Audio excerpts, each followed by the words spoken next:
You know, that one family member everyone thinks is perfect. The one who smiles at church, helps carry groceries, cracks the right jokes, and always says the right things at family dinners? Now, imagine if that same person was a living nightmare behind closed doors. If the same hands that offered food at the table were the ones that bruised your mother's face. If the same lips that spoke love to his parents whispered death, threats to his own children. And imagine that you were the only one who knew. Well, on his birthday, I told the world, if you've ever felt powerless, if someone in your life hurt you behind closed doors while pretending to be a saint in public, this story is for you. Because sometimes, revenge isn't about poison or plots. It's about pulling the curtain back on someone's perfect little lie and letting the truth breathe for the first time. Smash that like button if you believe in justice. Subscribe if you've ever wanted to scream the truth and finally be heard. Now buckle up, because what I did to my father on his birthday wasn't cruel, it was justice. I was 17 when it happened, the oldest of 3 kids. And I grew up in a house where silence was the language of survival, where walking too loudly could mean slamming fists, where crying wasn't allowed unless you wanted more reasons to cry, where family dinner meant pretending everything was fine while your bruises hid under sleeves and your soul screamed quietly behind your smile. My dad, he was the king of duality. To the outside world, he was charismatic, charming, the kind of man who opened doors for strangers, helped neighbors with their cars, and remembered everyone's birthdays. But to us, to me, my little brother, my baby sister, and our mother, he was a tyrant, a manipulative, rage-fueled, gaslighting storm that never truly passed. He hit, he threatened, he yelled so loud the walls felt afraid. And my mom, God, she tried. She stayed, hoping he'd change, hoping we could survive it. But every time she tried to save us, he twisted her arms, figuratively and literally. What made it worse? He used her, took her paycheck every month, lied about helping with bills, and we later found out he was blowing most of it on alcohol and a woman who wasn't my mother, a girlfriend, someone he took out to bars while we ate leftover rice for dinner. Once, he even threatened suicide if we didn't obey him. And not the empty kind of threat, the kind where he stood in front of me with a rope in his hands and eyes wild with fake desperation. I remember thinking, do it, just do it already. That was the moment I realized I was done being afraid. The most chilling part, he cared what his family thought of him, his parents, his siblings. To them, he was a golden boy, their pride, the one who made it, who looked after everyone. He never raised his voice in front of them, never drank in front of them, never even looked at my mother with anything but affection when they were around. But I saw his eyes change the moment the door shut behind them. He wore a mask, and I was sick of it. I spent years wondering how to make him stop, but he held all the power, financial, physical, emotional. No one believed us because he was so damn good at pretending. Until his birthday came. It was a family dinner, the kind with multiple generations and too many dishes. Everyone was there. My little brother and sister, still innocent in some ways, still too young to process the depth of the darkness they were growing up in. My mom, quiet as always, eyes tired but fixed on holding it together. And then his parents, my grandparents, and his siblings, all gathered to celebrate the man they thought was their rock. We were at a nice restaurant.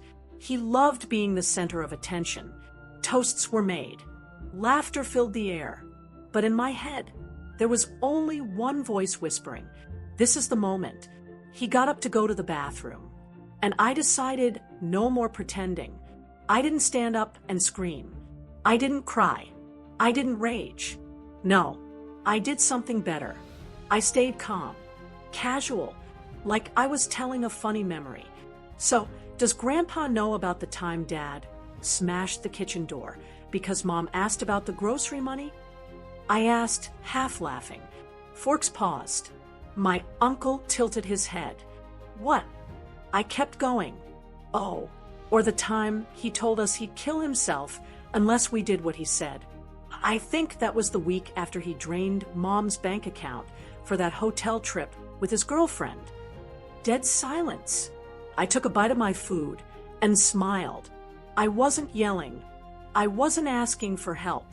I was just reporting, casually exposing the demon behind the dad mask.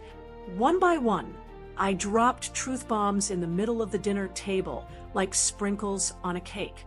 He still drinks, by the way, just hides it in Coke bottles. Remember when he said he loved you, Mom? He said worse things to her in private than I can say out loud.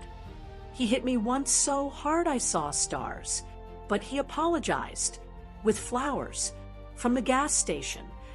They didn't say a word, not because they didn't believe me, but because they did. They knew, maybe not all of it, but enough that the dots started connecting. And when my father walked back into the room, smiling like a politician, he knew. He saw it. The stillness, the frozen stares, the shift in the air. The moment he walked back into the room, I knew he felt it. There was a shift, so subtle, so quiet, but it struck him like thunder. He paused mid-step, scanning faces. My grandma's hands were trembling around her fork. My uncle wouldn't meet his eyes. My mom was just staring at her plate, not saying a word. It was like a mirror had cracked in front of him, and for the first time, he saw what we saw. "Everything okay?" he asked, playing dumb. Oh, the audacity. So I turned to him, and just as calm as before, I asked, "Hey, Dad, did you ever tell your mom about how you used to lock us in our rooms for hours if we made noise while you were hungover?" The way his face dropped, pure panic behind the mask. His mouth opened slightly, but no words came out. I saw the sweat start to bead on his forehead. His tongue moved, but all he could muster was, that's not how it happened. And then my grandma, his mother, softly said, "Then how did it happen, son?" That was it. No yelling, no accusations, just that one sentence. She looked at him like he was a stranger. He sat back down, but he didn't touch his food. His shoulders tensed. His smile never returned. The proud, self-assured man who walked into the restaurant didn't walk out the same. When dinner ended, no one sang happy birthday. The cake wasn't even touched. We left quietly like mourners at a funeral. But it wasn't his funeral. It was the funeral of the lie he'd been living. He didn't speak to me for days. He didn't scream, didn't hit. He didn't dare. Because now he had nowhere to hide. My grandparents called my mom the next morning. I overheard parts of the conversation. My grandmother was crying. She said, "I'm so sorry. We never knew. We thought he was better than this." They started visiting us more, checking in. My mom finally had people on her side, people who could see the truth now. And me, for the first time, I didn't feel crazy. I didn't feel invisible. I felt heard. I didn't tell my siblings before I did it. They were too young to understand the strategy. But after the dinner, I saw something in them. Relief. My brother asked me the next day, "Are we safe now?" I hugged him and said, "We're safer than before." And that was the truth. Because once the darkness is named, it loses its grip. Things didn't magically get better overnight, but they changed. My father stopped controlling my mom's bank account, mostly because she had finally confided in his parents and gotten support to separate her finances.